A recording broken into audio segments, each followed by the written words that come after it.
on oublie aussi qu'il y a eu la lettre de Willie Lynch. La lettre de Willie Lynch, moi je pense pour moi que c'est le premier cas de MK Ultra, de brainwash au niveau fort là.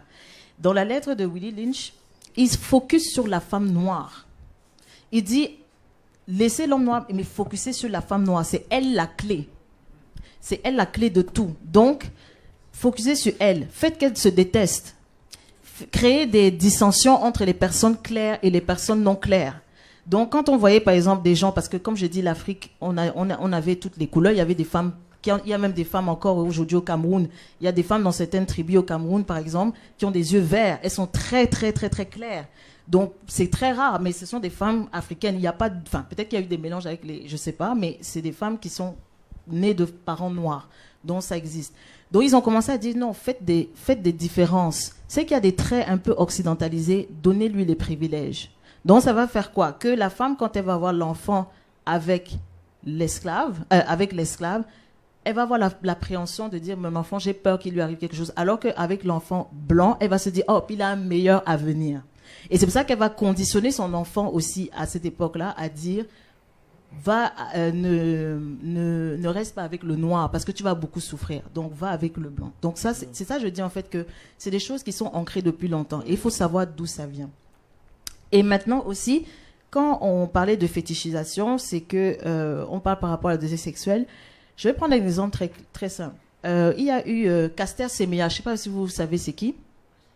Caster Semenya, c'est une coureuse sud-africaine qui avait, aux Jeux Olympiques, je crois, de 2012. Oui, exactement, qui a couru, qui a gagné. Et tout de suite, on a eu un soupçon en disant, cette femme, c'est pas une femme, c'est un homme. Et on lui a fait l'affront, et c'est pas des blagues, elle a dû se déshabiller devant les membres du jury des JO pour prouver que c'était une femme. Donc, je ne pense pas que c'était une femme blanche, on aurait fait la même chose. Déjà, on aurait dit, je ne me déshabille pas devant les hommes, je me déshabille devant les femmes. Elle s'est déshabillée devant les hommes pour prouver qu'elle était une femme. Et après de ça, là encore récemment, on lui a dit, elle a dû faire des tests, et on a établi qu'elle avait un excès d'androgénéité parce qu'elle produisait excessivement de la testostérone par rapport aux femmes noires normales. Moi, on vit dans une société. Moi, on est en train de faire la promotion des femmes trans qui courent, on dit c'est valorisé, quand c'est des blanches. Enfin, des hommes blancs qui se transforment. Mais cette femme, elle est née comme ça. Elle n'a pas choisi. Elle n'a pas fait d'examen, elle n'a pas pris quelque chose pour devenir, elle est née comme ça. Et on lui impose de prendre de l'oestrogène si elle veut courir avec les femmes. Pourtant, on accepte que des hommes blancs qui deviennent des femmes courent avec des femmes. Là, il faut vous poser des questions.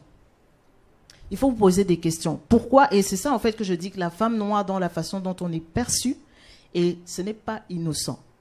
Et ça continue encore aujourd'hui. Regardez même, je vais faire un autre exemple. Whitney Houston, quand elle a commencé sa carrière et tout, elle est venue en France chanter pour la première fois. Je crois que c'était en 85, je pense, en France. Et il y avait un chanteur français qui s'appelait Gainsbourg. C'était quelqu'un qui fumait beaucoup. Voilà, on le connaissait, il était assez cru.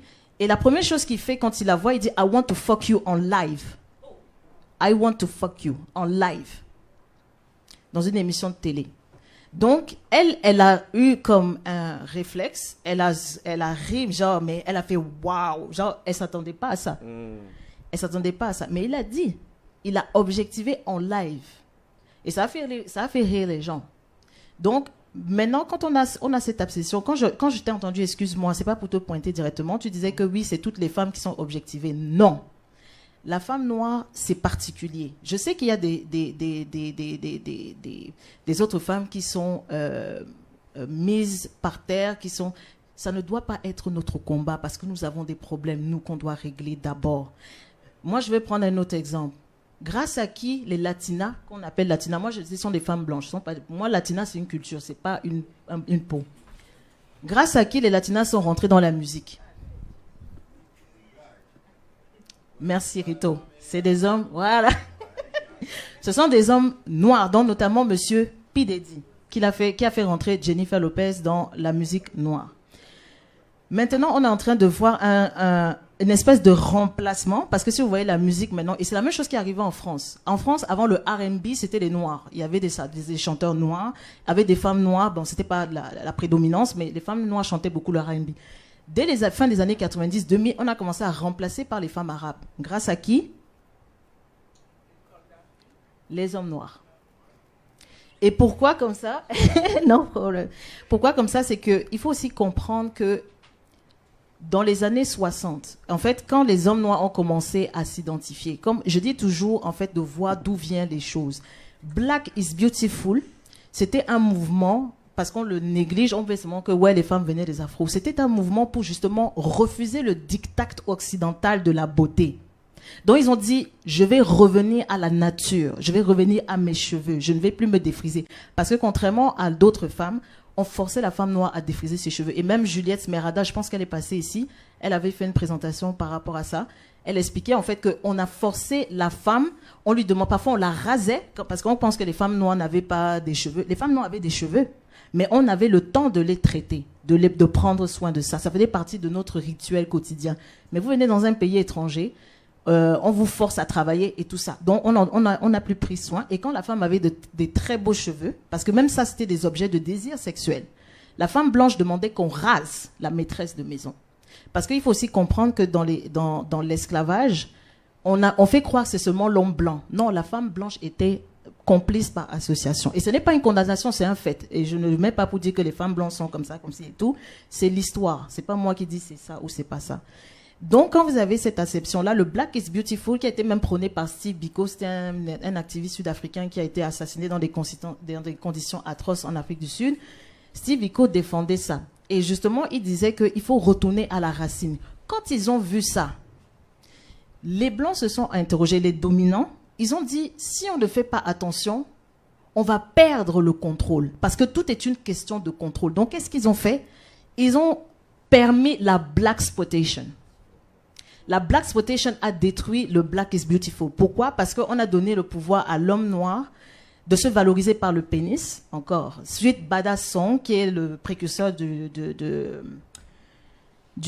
blaxploitation. C'est un homme qui vit dans des bordels, enfin, toujours le truc super enrichissant, qui est élevé dans un bordel, il a un gros pénis, il couche avec toutes les femmes, la virilité exacerbée, c'est un thug, c'est un dealer, tout ce que vous voulez, mais il réussit à faire parce qu'il botte le méchant policier blanc. C'est l'image qu'on a mis en lumière, en fait. Et les gens ont commencé à s'identifier à ça parce qu'on a dit, ah, mais ça, c'est le super-héros. Ça, c'est l'homme fort. Parce qu'on n'avait pas cette image d'homme fort, parce que pendant longtemps, on pouvait te lyncher dans la rue. Tu marchais dans la rue. Emmett Till, hein, le petit garçon de 12 ans qui s'est fait torturer pour rien. Et la femme a avoué après qu'elle avait menti. Plus de 80 ans, enfin, plus de 50 ans après, elle a avoué qu'elle avait menti. Donc, l'homme n'avait pas le pouvoir de protéger sa femme. Ni lui-même, ni sa fille, ni ses fils. Donc, ils ont créé en fait des espèces d'héros qui sont des avatars, pendant que les Blancs avaient les Thor, les comment on appelle ça, Thor, voilà, tous les grands super-héros, qui étaient des gens avec des valeurs, qui étaient des gens qui étaient beaux, qui étaient musclés. Mais là, on avait des thugs, des dealers, etc., etc. Quand le hip-hop est né, essentiellement le rap militant, qui sont faits dans la rue, c'est des gens qui ont commencé à contester. Quand ça s'est fait, ils ont commencé à dire non, il faut qu'on contrôle. Encore une fois, c'est une question de contrôle. Ils ont dit il faut qu'on contrôle. Donc si on contrôle, on a commencé, et ça avait commencé avec quoi? Berry Gordy qui avait fondé la Motown. La Motown était la seule industrie musicale 100% tenue par des Noirs, où les Noirs chantaient parce qu'ils n'avaient le droit de chanter nulle part. Et Berry Gordy avait tout le répertoire des grands artistes, des Suprêmes, Ray Charles et tout ça.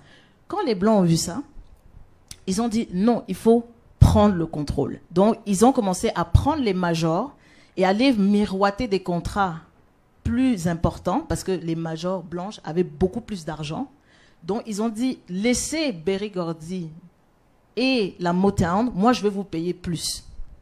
Étant dans la survie, oui, certains ont accepté et ils sont partis, justement, ils ont abandonné la Motown progressivement et ils ont laissé. Et à partir de ça, le hip-hop encore et le rap, ils ont vu que les gens avaient le truc qui contestait, ils ont dit contrôle. Donc on a tué les deux leaders qui représentaient soi-disant plus Tupac et moins Notorious B.I.G. Et c'est là que le gangsta rap a commencé à développer, qui a commencé à faire l'exacerbation de la violence. On commence à dire que oui, les thugs, les hoes et machin et tout, on dégrade l'image de la femme noire. C'est des gens qui on a payé pour faire ça, qui ont accepté de faire ça. Et donc, même quand ils ont pris ce présupposé-là, excusez-moi, c'est que l'homme noir, il se survalorisait, mais dans les acceptions, dans un idéal extrêmement négatif. Et donc, avec aussi l'avènement de l'incarcération et tout, il disait il faut tuer les policiers, tuer les policiers, et les gens mettaient dans la tête que oui, il faut faire ça, et puis les gens, ils commençaient à faire n'importe quoi, des règlements de gang et tout ça. Donc, quand vous avez ça, et après, qu'est-ce qui s'est passé? Si vous voyez la musique, l'évolution de la musique et la représentation de la femme noire, dans les années 80, c'est des femmes très claires. Jusqu'après, dans les années 90, on commence à voir des femmes noires, un peu plus, c'est plus diversifié.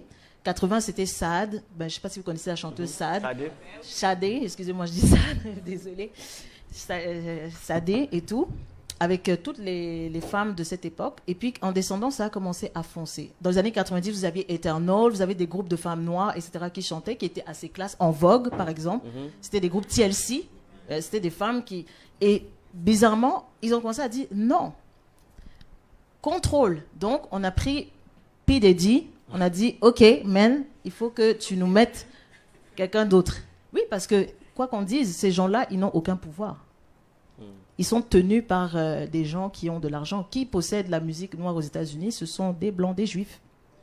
Et ce n'est pas un commentaire négatif quand je dis ça, c'est la vérité. Et ce n'est pas du racisme ou quoi, c'est la vérité. Donc, ils ont mis ça et ils ont dit, non, il faut que maintenant, on commence à enlever l'image de la femme noire. Donc, on a commencé avec Jennifer Lopez. On a commencé à mettre des femmes ambiguous pour justement créer, en fait, pour créer le gender war. Et pour créer le gender war, parce qu'ils se sont dit que si on continue comme ça, si on ne fait pas attention, les Noirs risquent de se renverser, de prendre le pouvoir, etc., etc. Quand, rapidement, le gars qui a tué Sharon Tate, là, le fou, là, comment il s'appelle encore? La Manson, Charles Manson. Quand on a arrêté Charles Manson s''a dit, ce qui va détruire l'Amérique, c'est une guerre raciale. Quand on l'a arrêté, effectivement. Et il disait qu'il veut créer justement le chaos en Amérique en instituant la guerre raciale. Donc, pour éviter ça, ils ont commencé à dire non, il faut que l'homme noir et la femme noire se cognent la tête. Il faut qu'ils se cognent la tête. Et donc, on a commencé à mettre en avant des filles claires ou des filles métisses. Et la femme noire était toujours vue comme une personne qui est négativement perçue. Regardez les talk shows. The View, par exemple. Whoopi Goldberg n'est pas l'épitome de la beauté occidentale. D'après les critères occidentaux. Elle n'est pas belle, d'après les critères occidentaux. Vous regardez The Talk, c'est... comment ça s'appelle The Talk, c'est une autre émission aussi de talk show où il y a une femme noire qui est obèse, il faut dire la vérité, elle est obèse. Lonnie Lover, elle est obèse, dark skin. Toutes les autres femmes sont des femmes qui correspondent aux critères de beauté occidentale. Vous prenez aussi l'autre show où il y a Tia et Tamera. C'est celui-là? Oui, celui-là, mais il y a un autre aussi, c'est l'autre avec la femme de Ozzy Osbourne, j'ai oublié le nom. Oui, honnêtement. Oui, Cheryl Underwood aussi, qui est une femme. Donc, en fait, c'est pour justement vous dire, parce qu'on veut fit le narratif, parce qu'on a dit il faut que la femme noire soit représentée de 3 façons. La loud ghetto mouth, Cardi B. La... Sorry.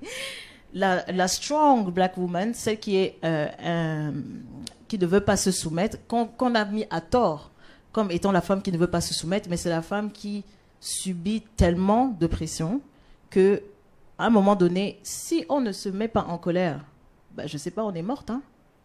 Quand on voit l'histoire, tout ce que les femmes noires ont traversé, on est morte.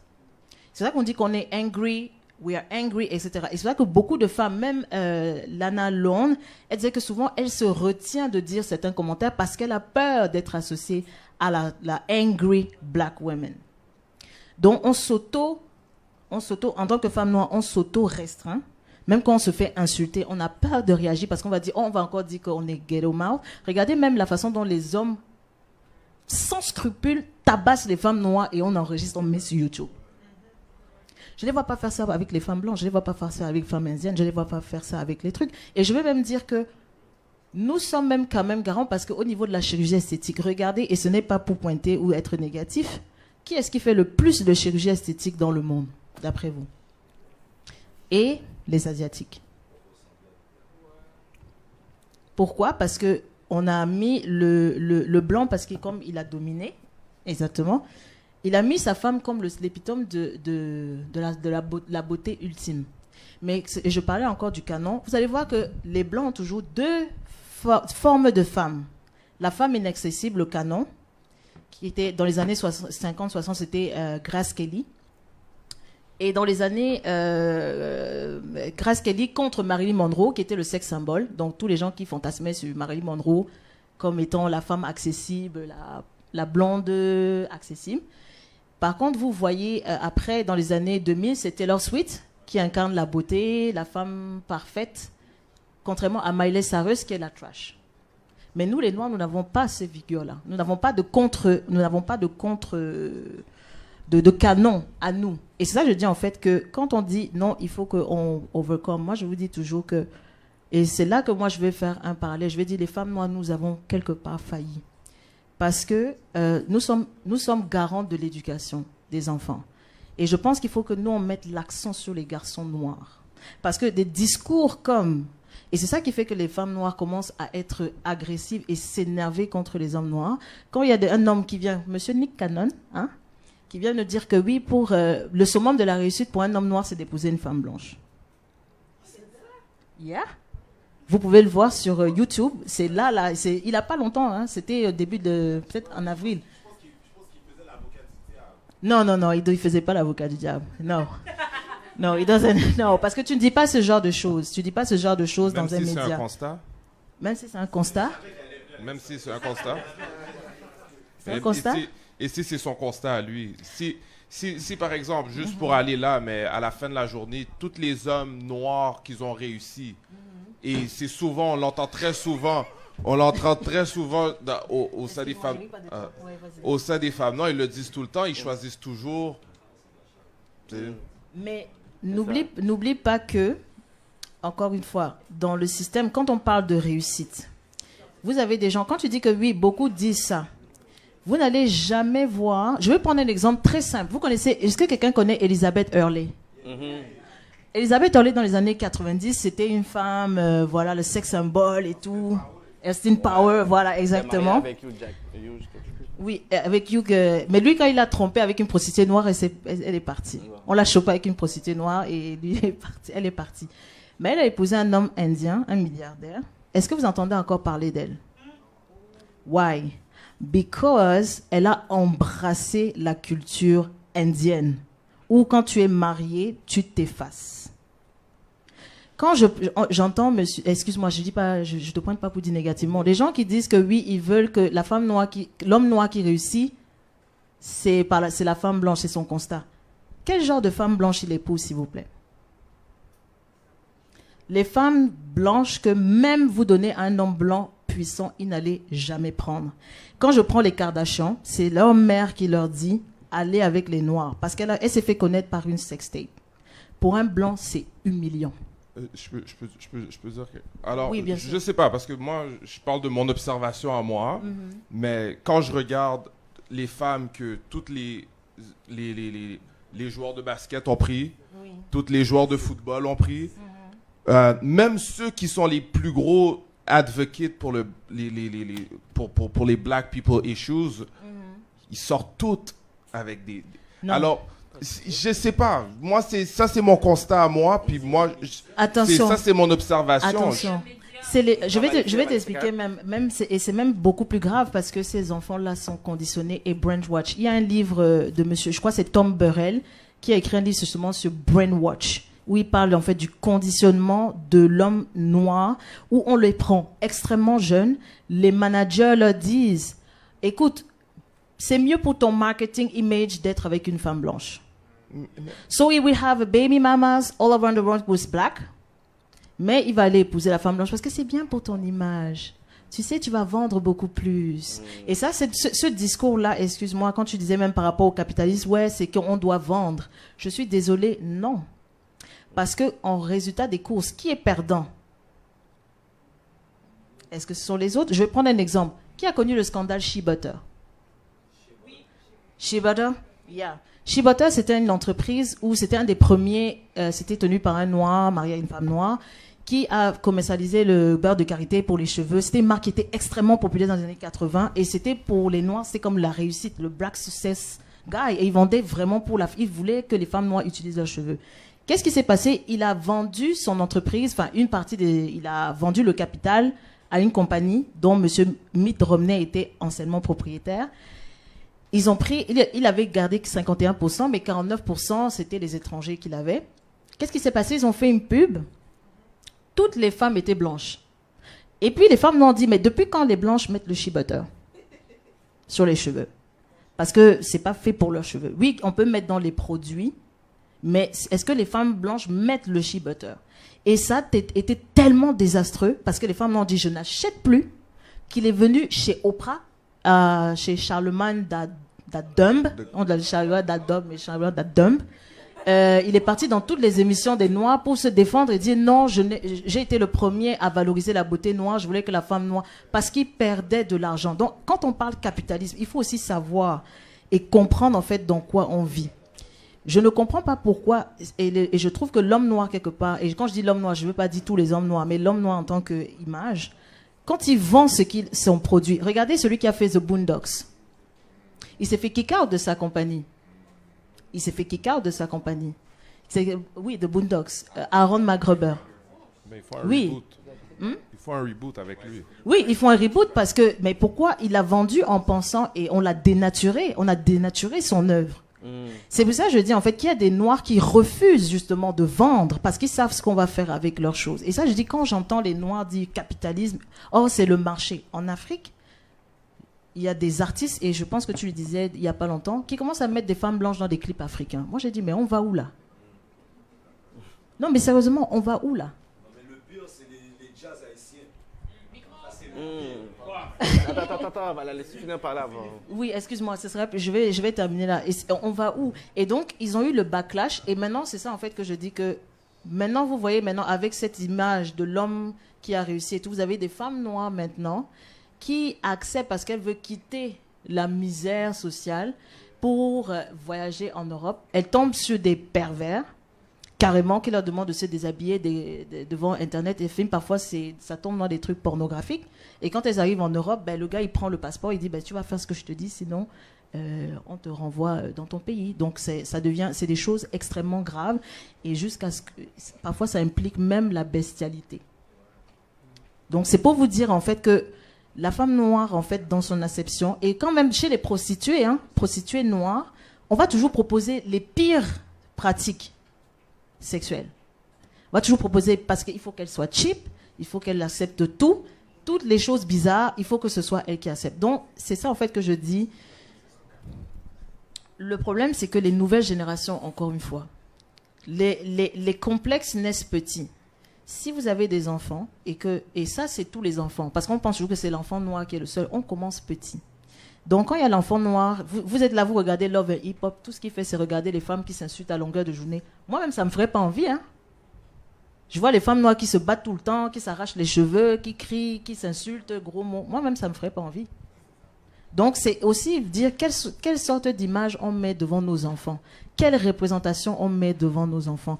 Quel est le modèle d'image. Et moi, je trouve que les Noirs, nous minimisons trop l'impact et la dimension des images, que ce soit le cinéma, les dessins animés. Comme par hasard, dans certains dessins animés, maintenant, vous voyez l'homme noir est gay. C'est pas une accusation ou pas. L'homme noir est gay. Oui, il est avec une blanche, exactement. Donc, mais à un moment donné, même le dernier, Facebook a commencé à faire son reality show. Il y a un homme noir qui est gay. Comme si c'est que le gay était... The gay is the new black. You know what I mean? Et je sais qu'il y a la communauté gay. C'est pas les pointer ou dire que c'est bien ou pas bien. Je dis juste que c'est fait exprès. C'est fait exprès pour dégrader encore plus l'image de l'homme noir et la femme. Parce que les deux, c'est les deux. On fait croire à l'homme noir que oui, on t'accepte, tu peux sortir avec les femmes.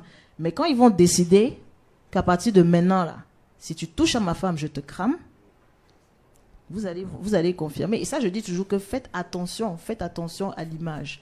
Et aussi, comme tu disais, le colorisme. Le colorisme, c'est nous. On peut travailler dessus. Mais si on dit toujours que c'est bien d'être light skin et c'est bien d'être dark skin, quand c'est l'homme noir, c'est bon, mais quand c'est la femme noire, c'est light skin. Non.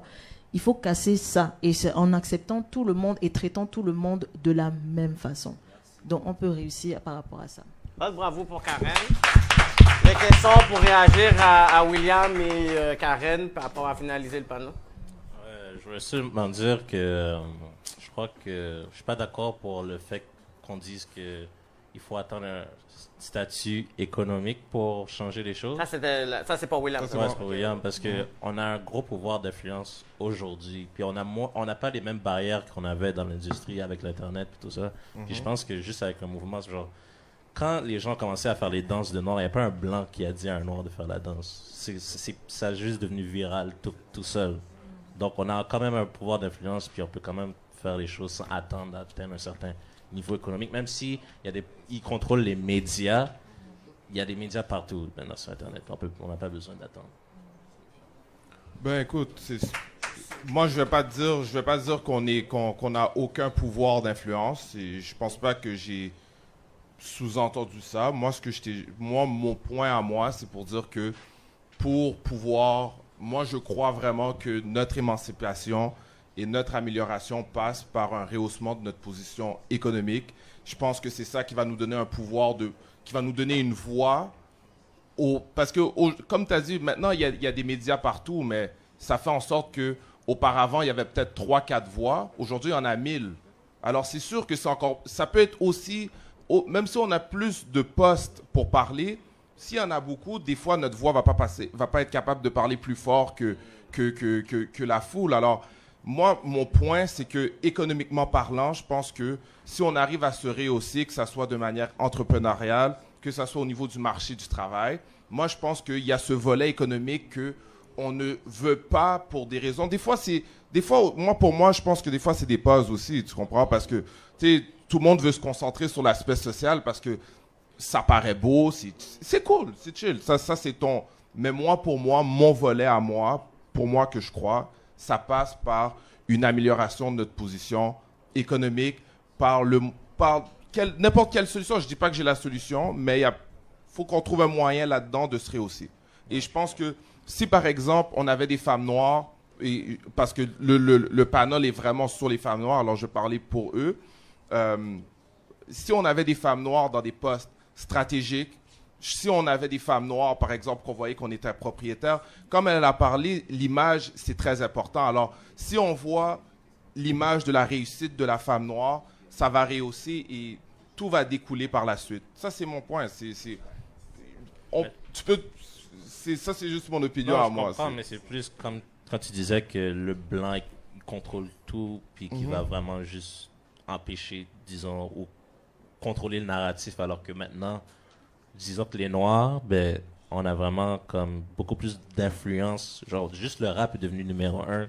Mais le blanc se l'a approprié. Il se l'a approprié. Il contrôle le rap, mais on a quand même le pouvoir de masse. Comme si on est tous sur le même code. On est tous sur le même code. Mais tu dis le rap. Là, maintenant, après, comme on va parler d'appropriation culturelle, puis on va dire, mais tu sais quoi, les Blancs se l'ont approprié. Et c'est qui est derrière ça? C'est qui contrôle le contenu? Tu sais, il y a beaucoup de discours. Tous les messages du rap qui sont contrôlés par les Blancs. Mais lequel qui est là tous les jours, que tu écoutes à la radio? Kendrick, il y a plein de messages. Tu sais, il est où, lui? Bien, mais de toute façon, on va avoir un panneau sur le hip-hop dans 3 semaines environ. Un exemple parfait. Pride Month. Combien de compagnies ont changé leur logo en échangeant la couleur rainbow? Toutes. Ouais. Instagram, WhatsApp, je sais pas, même Facebook ont toutes changé. Toutes leurs logos en affaire rainbow. Pour Black History Month, qui a changé quoi? Exactement. I rest my case. Ok, mais... non, vas-y. Excuse-moi. En fait, Ok, ah bon, il a pas fini. Juste pour dire, je suis d'accord avec toi, là. On n'a pas de poids économique du tout, là. Puis ça, c'est une affaire très facteur. Non, je suis totalement d'accord avec toi. Non, c'est ça que je veux dire. Je suis totalement d'accord avec toi. Puis je trouve que c'est très important de mettre ça en perspective parce que l'argent part. Ça a l'air de rien, mais l'argent part. Puis on ne contrôle pas le marché parce qu'on n'a pas d'argent. N'importe quoi, politique, n'importe quoi. Si t'as pas d'argent, t'es pas capable. Ton agenda va pas être poussé. Je suis pas d'accord. Je suis pas d'accord avec ça. Tout le monde suit la tendance. Les gens font du trap en ce moment parce que c'est ça qui est tendance, c'est ça qui fait de l'argent. Non. C'est ça les trucs. Il faut qu'on soit aware de ça aussi. Là. Mais je vais te dire, excuse-moi, pour rebondir sur ce que tu viens de dire, quand on dit que les Noirs n'ont pas l'argent, c'est complètement faux. Les Noirs ont dépensé 9 milliards aux États-Unis. Je crois que c'était en 2018. Donc, vous dites qu'on n'a pas d'argent, on n'a pas de pouvoir économique. Non, attends. Mais 9 milliards sur combien? Non, attends. Quand vous dites pouvoir économique, moi, je vous ai toujours... En fait, moi, ce que je veux faire comprendre, c'est que nous l'avons. On l'a pas bien dépensé. Nous ne le dépensons pas consciemment. Je ne veux pas des entrepreneurs qui vont être brainwash, qui vont faire parce qu'il y a des capitalistes. On a des dirigeants, par exemple, en Afrique, qui vendent l'Afrique gratuit, c'est des capitalistes. Hein. Lui, il est dans sa logique économique. Lui, il fait son argent, il dit, bon, il donne les mines, il n'étudie pas ce qu'il y a dedans. Il dit, va ramasser. Ok, moi, tant que tu me donnes mon 20 millions de dollars dans mon compte, c'est bon. Mais c'est des sell-out. Non, c'est pas ça. C'est pour te dire que ce n'est pas le pouvoir économique le problème. Nous avons un problème mental. Et si on n'est pas conscient, vous croyez, la communauté, par exemple, asiatique, est-ce que la communauté asiatique est venue pleurer qu'on n'a pas de représentativité dans les médias? Toujours, c'est juste que ça passe sous silence. Et le noir joue... Et attends, je tiens à te dire là, parce que tu as parlé plus tôt, tu dis l'image du noir, c'est le gay black man, c'est le nouveau noir. Faut pas oublier que dans le mainstream culture, the black person is the poster boy pour la diversité. Alors à ce moment-là, dans n'importe quel show, on met un noir parce que c'est lui qui représente entre guillemets, la diversité. Et les autres groupes, eux aussi, ils ont cette problématique-là. Les Asiatiques s'en plaignent. Non. Je suis désolée, ce n'est pas vrai. Quand tu dis que les Asiatiques s'en plaignent, je vais te donner un exemple très simple. Il y a eu, The Asian, Crazy Rich Asian qui est sorti. Ça a rapporté 100 millions où la communauté indienne, oui, c'est le premier film asiatique qui a été fait, etc. Mais ça n'a pas marché tant que ça. Pourquoi? Parce que ils ont leurs propres canaux. Il y a aux États-Unis, ils ont maintenant le festival asiatique Sud-Est machin qui a lieu maintenant. C'est un truc qui est sorti il y a 1 an ou 2 ans, où c'est des artistes de Hong Kong, de Chine, du Japon, qui viennent, enfin peut-être pas du Japon, mais d'Asie, tout ce qui est la Chine,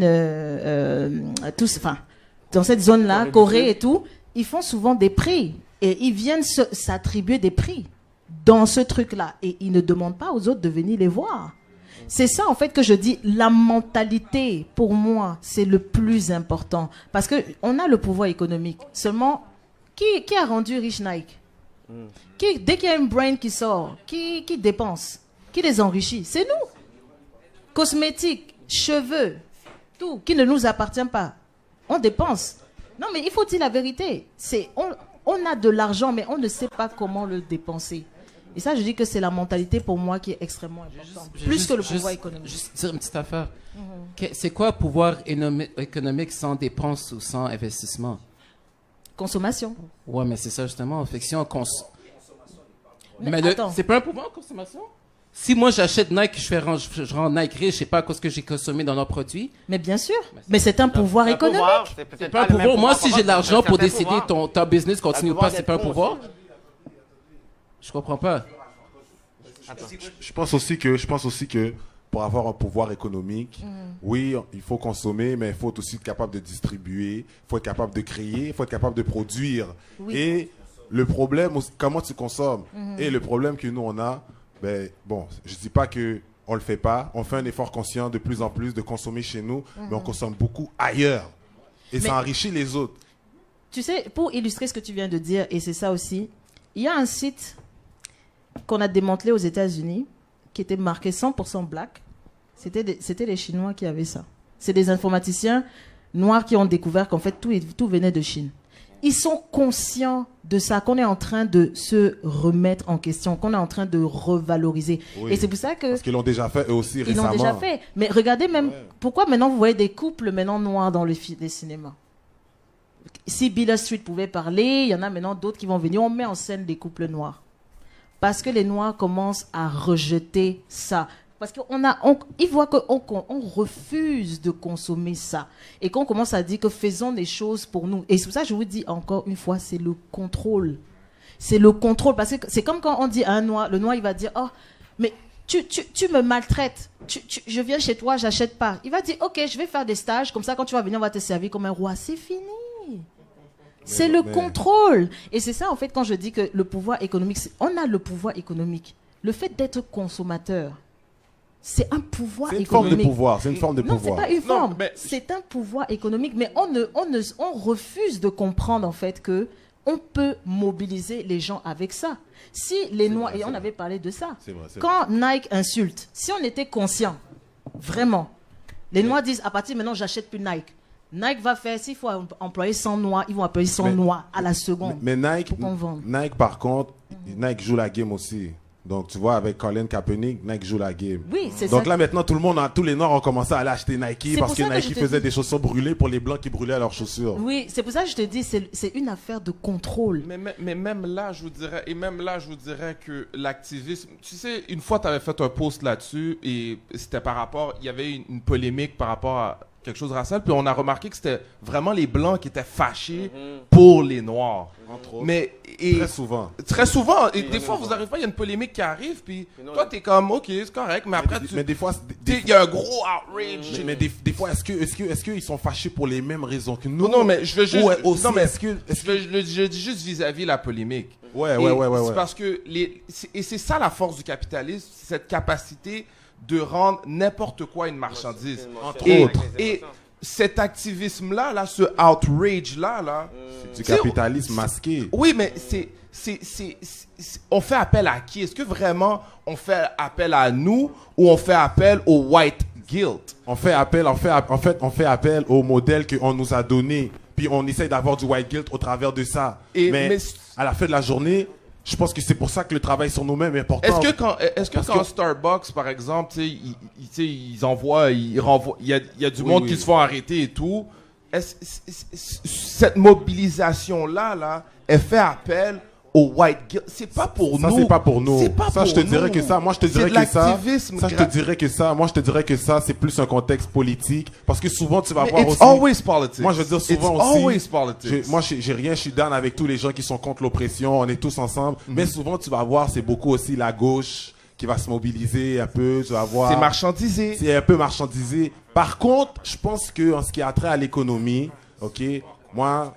Mon message va être redondant, mais ça va encore être ça. Il faut faire un effort conscient de retourner à soi-même en sachant comment et où et pourquoi on dépense notre argent. Et ça, c'est important parce qu'avec ce pouvoir-là, on pourra nous-mêmes, on peut avoir nos propres médias. On est dans un de nos médias en ce moment. On est capable de parler d'une des problématiques. Mais je pense que ça, maintenant, c'est quelque chose qu'on doit dupliquer puis qu'on doit enseigner.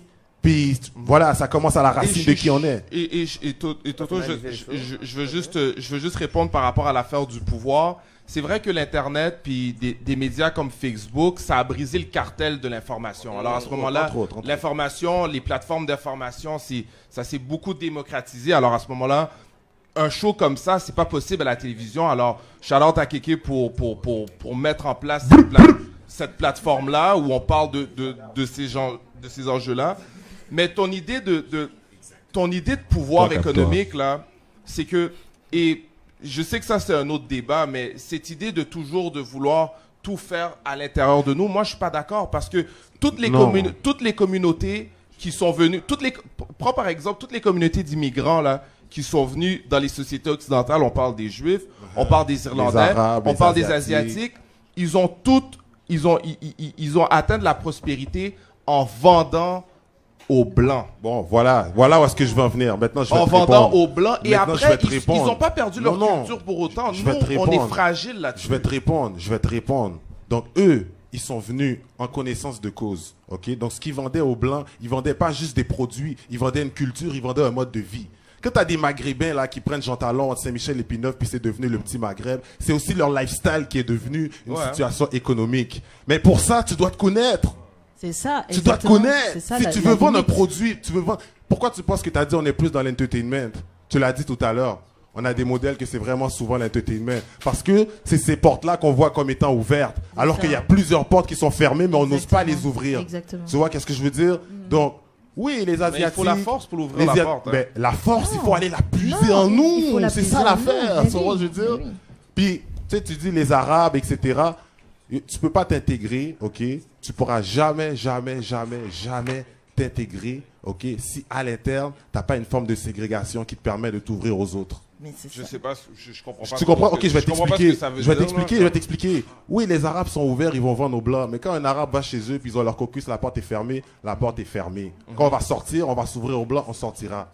Nous, on n'a pas ça. Ouais, ça, je suis d'accord. Tu avec comprends toi. qu'est-ce que je veux Ouais, dire? suis Et c'est d'accord ça avec qu'on toi. a besoin. C'est ça qu'on a On a besoin, la besoin. mentalité, une mentalité coordonnée, parce que encore une fois, comme tu dis, je vais dire, regardez même rapidement quand il y a le propriétaire de magasin de mèches là qui a tabassé la femme noire, qui est même décédée d'un cancer en plus il y a pas longtemps, qui l'a tabassé. Parce que il se disputait, je sais plus trop de quoi, et elle a poussé et il a donné un coup de poing sur son visage. Le lendemain, ça a fait un tollé sur Internet, les réseaux sociaux. Qu'est-ce qu'il a fait? 50% de réduction sur les mèches. Voilà, c'est ça. Donc, qu'est-ce là- qui s'est passé? Toutes les femmes noires là sont venues. Pourtant, on disait boycott. Voilà. Donc, C'est Voilà. ça que je dis, Voilà. la conscience. Voilà. Si vous n'êtes pas conscient, encore une fois, et ça, j'ai un problème, et ça, je pense pour moi que l'universalisme, c'est le plus gros danger, un des dangers de l'homme noir. Parce que l'homme noir ne peut pas se permettre, à l'heure actuelle, d'être inclusif et d'accepter tout le monde. Parce que, écoutez, moi, je dis, on est en train de parler, et je vais embrayer rapidement. Vous avez des femmes féministes, hein, qui viennent en Afrique dire, il faut que les femmes noires arrêtent de faire des bébés. De quel droit? De quel droit? Pourquoi en Asie, ils sont 2 milliards, peut-être plus, 3 milliards, l'Asie seule, Chine et Inde. Pourquoi ils ne vont pas en Inde dire aux femmes indiennes, arrêtez de faire des bébés, vous en faites trop? Pourquoi ils ne vont pas en Chine dire, arrêtez de faire des bébés, vous en faites trop? Ben, ils ont une politique là-dessus, là, déjà. Non, attends. Mélange pas tout, là. Il y a une politique, c'est vrai, qu'ils ont fait d'eux-mêmes.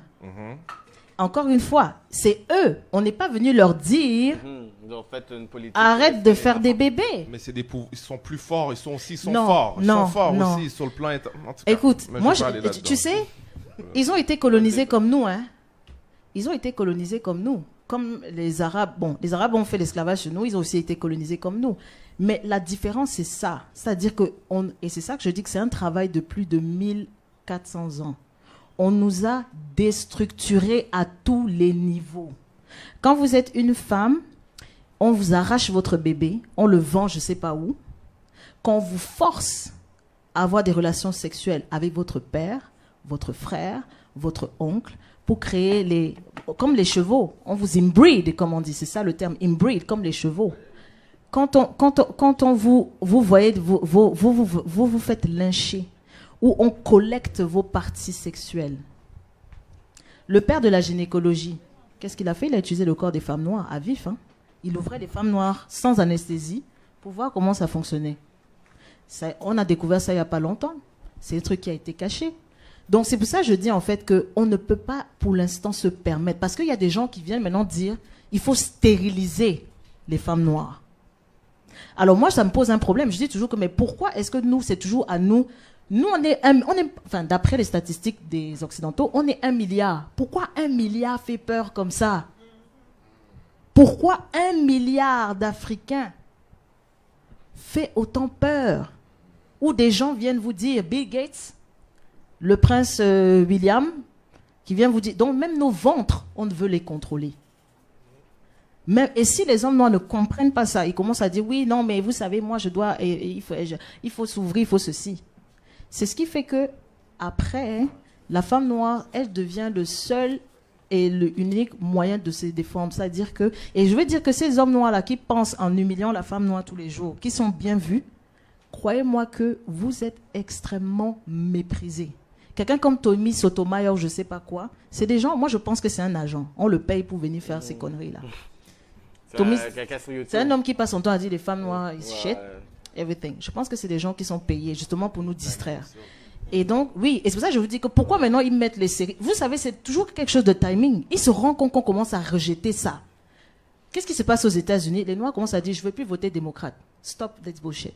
Vous n'avez rien fait pour nous en 60 ans, on veut quitter. Ils paniquent. Ils paniquent parce qu'ils disent, on n'a plus de moyens de contrôle. On n'a plus de moyens de contrôle. Les Noirs font, je vais revenir mes cheveux naturels. Maintenant, il y a un mouvement qui s'appelle Wave is better. Wave matter also. C'est les femmes blanches qui disent wave, les cheveux bouclés aussi. Comme si on a déjà interdit à une femme blanche d'avoir des cheveux bouclés. Les femmes noires se sont fait kick out de l'armée parce qu'elles avaient des dreads. Les femmes noires se sont fait chasser des universités parce qu'elles avaient des cheveux naturels. Donc il faut qu'à un moment donné, on arrête. Quand on me dit, oui, la femme noire aussi, la femme blanche aussi est oppressée, c'est pas le même combat. Si elle a un combat, qu'elle s'occupe avec son frère. C'est tout.